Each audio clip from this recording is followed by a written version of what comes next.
আগের মতো পরীক্ষা পরীক্ষা জিপিএ প্লাস নিয়ে আমরা পড়ে থাকবো, এটা হতে পারে না।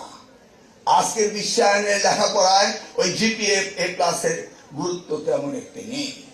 অতএব আমাদের লেখাপড়ার মডিউলকে আমাদের চেঞ্জ করতে হবে। তোমাদেরকে এমন শিক্ষা এগিয়ে যেতে হবে যেখানে উন্নত বিশ্বে প্রজেক্টের মধ্য দিয়ে ছোট শিশু থেকে বড় পর্যন্ত লেখাপড়া শেখানো হয়। ক্লাসরুম অ্যাসেসমেন্ট থাকতে হবে। সেই জায়গায় আমাদের প্রয়োজন সবচেয়ে বেশি। তোমাদেরকে অ্যাড্রেস করার আগে আমাকে অ্যাড্রেস করতে হবে শিক্ষকদেরকে।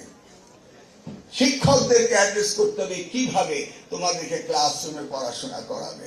সারা বছর বসে থাকবো, বছর শেষে শুধু পরীক্ষা দেবো, এটাই লেখাপড়া নয়। প্রতিদিনের ক্লাসরুমে সঠিকভাবে লেখাপড়া করাতে হবে এবং মূল্যায়িত করতে হবে তোমাদেরকে। তোমরা তাদের সাথে ঠিক মতো এগোতে পারো।